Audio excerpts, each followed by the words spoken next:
Hello नमस्ते Navdurga fancy भण्डारा चितवन। हेर्नुहोस् त साथीहरू, बच्चाको टोटल आइटमहरू फेरि पनि मेरो पसलमा आइसकेको छ।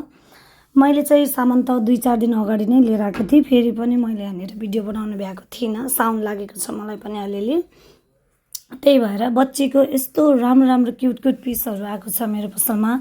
हेर्नु न, यस्तो राम्रो चाहिँ यो चाहिँ मैले सबै टाइपको अझै पनि मैले देखाउन सकेको छैन। योभन्दा धेरै आइटमहरू मसँग रिस्टक भएको छ। अनि फेरि बच्चाको आइटम ल्याउनु भएन भनेर कतिजनाले कराइरहनु भएको थियो। मसँग चाहिँ बच्चाको आइटम टोटली आएको छ।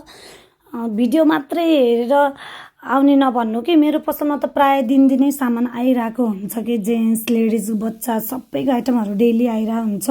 सबै सामानको भिडियोहरू हाल्न पनि कति भ्याएको हुँदैन कि। नजिकको कस्टमरहरू त प्लिज पसलमै भिजिट गर्नु न है, माइन्ड नगर्नु। अनि फेरि एउटा कुरा कि हजुरले त म्यासेजको पनि रिप्लाई दिनुहुन्न अनि कमेन्टको पनि रिप्लाई दिनुहुन्न भन्नुभएको थियो। आइएम सो सरी है त्यसको लागि, किनकि म पसलमा एकदमै बिजी हुन्छु। अब पसलमा भिजिट गर्नुभएकोलाई त थाहै छ है, त्यही भएर दिन सकेको छैन। प्लिज हजुरहरूले मेरो कुरा बुझिदिनु। ओके, सबै आइटम आएको छ, प्लिज वेलकम है।